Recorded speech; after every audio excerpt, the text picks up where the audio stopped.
Caesar do? Well, he sails to Greece. He goes to the nearest populated town where there's a population of Roman and Italian merchants. And he gives this big speech. These pirates are disrupting commerce in the Mediterranean. They took me hostage. We need to fill up a raiding party and go get him. He goes back with the raiding party and crucifies every single one. Like you could make this stuff up, right? It just obviously more brutal times, right? And let's not forget these were the terrorists of the day, right? But it's just really funny, my right? Because God. it's like, that is a good story. Like, what a psycho, right? Welcome back to WTF History. We're glad to have you back. We have so much fun doing this show, don't we, Mike? We have a blast, and we hope you have a blast listening. I said that like a hostage taker. We love this, don't we, Mike? yeah. Come on, say it's okay. Blink. I'm one of your hosts, David Quintana. I'm here with my co-host, Mike Gatto, down in LA. How you doing, Mike? Great to be here. Yeah. It's great to have you here. Thank you. Today we are going to talk about laughter, history, and episodes. Weird times in history where laughter was an interesting. Yeah, and we'd like to know if if our stories make you say WTF. As always, we like your comments on the stories. Which one you thought was the better one? Where we messed up historically, because I always do. So do I. So you rarely do, because you always do Roman and you got that memorized. Great. As I think, gee, what's my laughter? Oh yeah, it's a Roman one. You are the Roman guy, man. Yeah. So today, with a minor in World War II. Hold it. Is today about Rome? Yes, my laughter. I'll go back to World War II next time. Why don't we call this WTF Roman history and some other stuff? Okay, tell us about your example. You go first. Okay, I'll go first today. I'm going to talk about what we call the laughing epidemic. Interesting, but we've had different epidemics throughout history, or plagues, or madnesses, whatever you want to call them. One that's very interesting that happened in the Rhine Valley in like the 1500s was the dancing epidemic, where young people would just dance until they would have exorcisms and have to take it out of them. I realized, unlike Mike, who likes to dwell in that little boot-shaped country in the Mediterranean, I need to expand my story. So I'm going to go to East Africa today. Okay, let's do it. So I'm going to go to Tanganyika, which was a British colony from, I think, 1918 to 1961. That's about right, because 1918 was at the time it was known as Tanzania. No, it's Tanzania now. Oh, okay. It was Tanganyika then. Yeah. Oh my God, you're wrong. Amazing. I can't believe it. Points for getting I at least got the same. I got both names. Right? Yes, you're right. You're right. Yeah. So, yes, it was Tanganyika. Today it's known as Tanzania, the United Republic of Tanzania. But they had just in 1962, which is where our story takes place, they had only gained their independence rather from the British Empire a year ago. Right. So 1961 is when, they gained their independence from the Brits. And in 1962, they were trying to, find their way as a newly formed country. And they are in East Africa, like right off of Lake Victoria. Yeah. So on January 30th in 1962, at a mission, and this is important too, a mission run boarding school in Kashasha. I think I'm pronouncing that right. If I mispronounce a word, just assume everything I'm saying is mispronounced. So I'm not going to apologize every time. Just assume I'm mispronouncing it. And so this is an umbrella apology for that. So 3 girls at the school began laughing uncontrollably. And they were running, they were panting, they were hyper, and they just couldn't stop laughing. So after a certain period of time, it affected 95 of the 159 pupils at the school. Just no one could understand why. It just constant laughter, which honestly, if you think about it, was probably pretty scary for the teachers, right? And I imagine at first they tried to discipline them, right? Yeah, they did, but they couldn't. They couldn't. These were nuns. It was a missionary school. They tried what they could do. They tried prayers, but it wasn't working. It lasted for a few hours to about 2 weeks. Usually it was about 7 days for each of them. So for about 7 days, some of these students, eventually like 100 of the 159 students, would begin these symptoms of laughing and panting and hyperactivity and running. Actually, I don't know what's like different from young kids today, right? That sounds like a normal classroom today. It never affected any of the staff, Mike. So the staff were fine. It was just these kids, and they were all between the ages of 12 to 18, primarily young women, right? It primarily was young women who it affected. And so this went on for about 48 days. For 48 days, you had this many kids who were just laughing uncontrollably. Again, not constantly, but it would it'd go on for a while, for at least about a week. The school was forced to shut down. Then the school opened back up, and a second phase of the laughing disease began to roll out. And this time about And is this young men and young women, or is this a female only school? It's females. It's Gotcha. females. Okay. So this time about 60 school students at the all-girl school began to just laugh uncontrollably and have all of these symptoms. And at that time, they shut down the school. Like they said, we can't do this. Then it began to spread. It hit into another village about 55 miles away where some of the girls lived.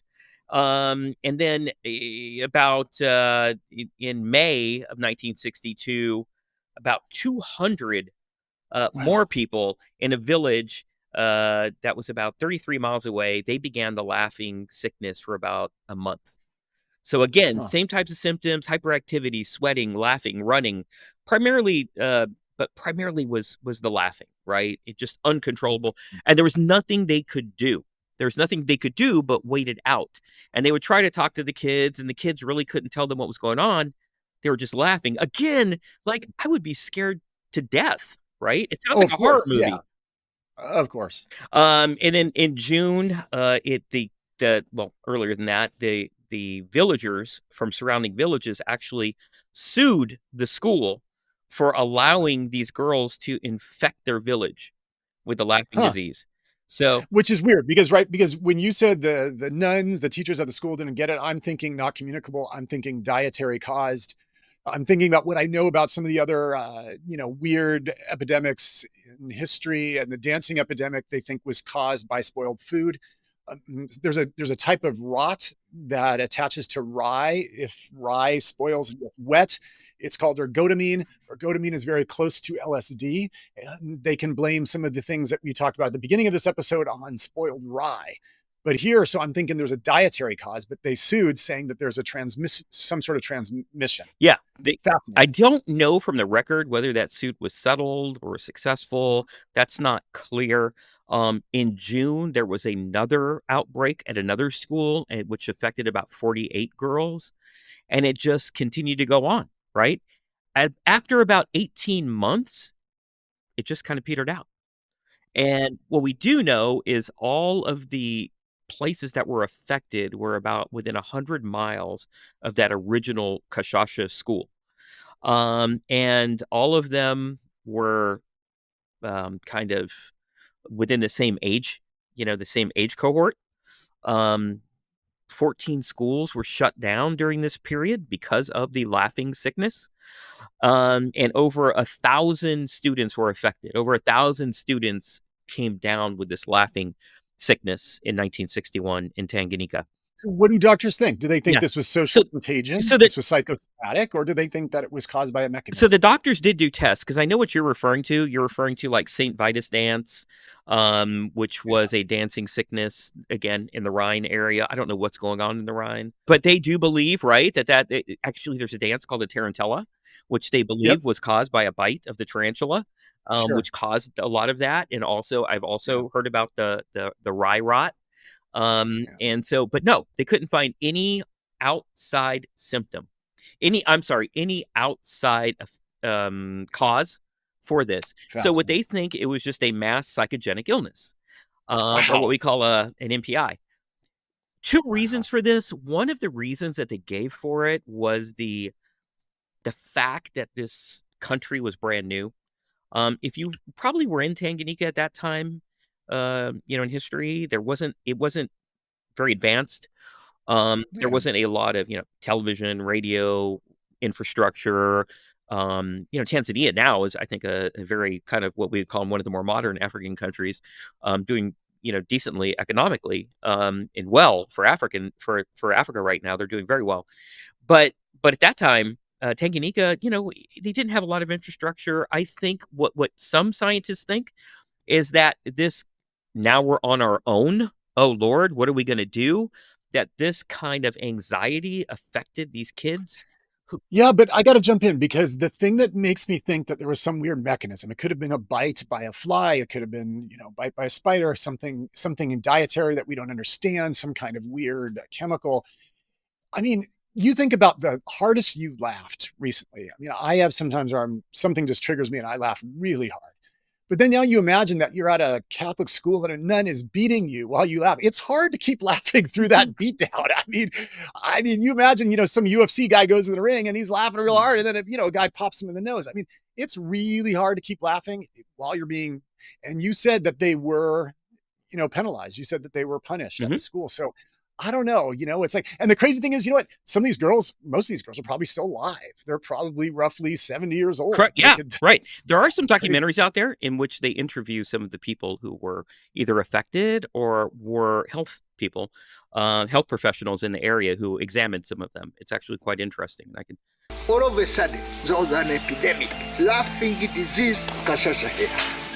They were just swinging, laughing with the so loud laughter. Called the blood samples, went to Europe to find out if there was a virus. They thought about differential diagnosis. There was we say NAD, nothing abnormal detected. What some of the doctors have said is that MPI, mass psychogenic illness, is kind of the weapon of last resort for people of low status. If you feel you have no power, like, that's all you can do is just laugh uncontrollably, right? And so that perhaps that was kind of their way of fighting back because of the anxiety and the fear over them now being, because, remember, they had been a colony since 1918. And I'm not saying that that was a better situation, but I'm saying it's very different than, okay, good luck, you guys. Have at it. Um, so that was one another reason was because of the missionary stress. I mean, a lot of these folks, these were Catholic missionary schools, and a lot of these kids came from, very, very different cultural backgrounds. A lot of them, weren't Catholic. They had a lot of the indigenous religions, and they were being forced, right, to adapt a lot of the Catholic, principles and, standards in school. And so that was their way of fighting back. So kind of put it under independent stress and then also missionary stress. I kind of think it was just kids trying to get out of school. Honestly, that's what I think. I think it was a way to get out of school. Was it a way to fight back? Yeah, it was a way to fight back. But once you see, like, hey, it's working, right? They're closing down the schools. Yeah, but I mean, I can tell when someone's fake laughing. I give these girls more. I don't know. I think this was some mechanism. I mean, that's my vote. And by the way, y'all are welcome to vote in the comments Yeah, too. I'm curious what people think. We have no idea what happened. Those are just theories, and you know what theories are good for. So that's all we have are theories. It did things like this have occurred again throughout history. This is just one of the more famous ones, and it's one of the larger ones. There was one about a car or a factory in the United States where a lot of the workers did kind of the same thing. But yeah, I'm curious what the what the viewers think, because you see, what my theory is, and I just told you what the professionals thought, and curious what you think. That's amazing. Mhm. Well, my vignette today, which I hope makes you say WTF, also involves some jokes and some laughter and some mirth. That well, I don't want to ruin it, so I'm just going to get right into it, and we'll see how this ends. And, gosh, to fulfill all the stereotypes that my lovely co-host has said about me, this involves the ancient Let me Rome, guess. but it's a really good story. And it's one that's very rarely told. And again, it tells a little bit of the personality of a great personality of all time. And again, it's Caesar, right? Oh, So This goes back to 75 BC. Caesar is 25 years old, and he is studying at Rhodes, the great University of Rhodes. And yes, folks, he was a Rhodes Scholar, right? The original Rhodes Scholar. And he is coming back from college in Rhodes. And as you know, this By the is way, in the Aegean Sea. Can I butt in real quick, if Yeah. you don't mind? It doesn't. Go It ahead. does involve Caesar, so you might care. Oh boy. You know, one of my other favorite historical factoids is that Tell me. we are closer in time to Caesar than Yes. Caesar was to the Egyptian pyramids. That is just It's amazing. yeah. All right, sorry. It's really Go ahead. human history. So he's sailing back, and he gets taken captive by some pirates, right? The Disney movie at the time would not be called Pirates of the Caribbean. It would be called Pirates of the Aegean, because in the Aegean Sea, where Greece was, and modern day Lebanon and Turkey, they had a real problem with pirates, and specifically ones coming from Cilicia or Cilicia. This was a little coastal area on the coast of modern day Turkey. And these pirates take Caesar captive, and they decide they are going to hold him hostage for ransom. And what's amazing is what happened during this is Caesar had a great time. The pirates had a great time, lots of laughter. He flipped the script, Mirth. and you start to see the glimmers of Caesar as an extraordinary person. So the first thing they do is that, they take him back to their base, and they're in a hidden cove, and they go to the pirates camp, and they say, you know what, young man, we're going to demand a ransom, and we're going to demand, $1.3 million, right? Cesar Caesar, pieces of gold, whatever. And he goes, what? He goes, that's a insult. You got to be kidding me. He goes, you got to ask for at least 10 million bucks. Right. And so they're looking at this guy like, who is this kid? Right. Like, he doesn't want to be insulted about his value. Well, most people beg the pirates. No. Like, ask for 100 grand. I want to go home sooner. He is like, 1.3 million is beneath my. Yeah. He's got a brand. Right? Yeah. So this kid is negotiating his ransom up. And so they're just like, whatever. So, time goes on. And obviously, just to send a letter to Rome, 21 days, right? At least to get a reply back. So, he's there for a while, and they start to really like this guy. The pirates wake up every morning and they lift weights, right? And Caesar lifts weights with them. He's spotting them. He's lifting weights. He's doing his exercises with them.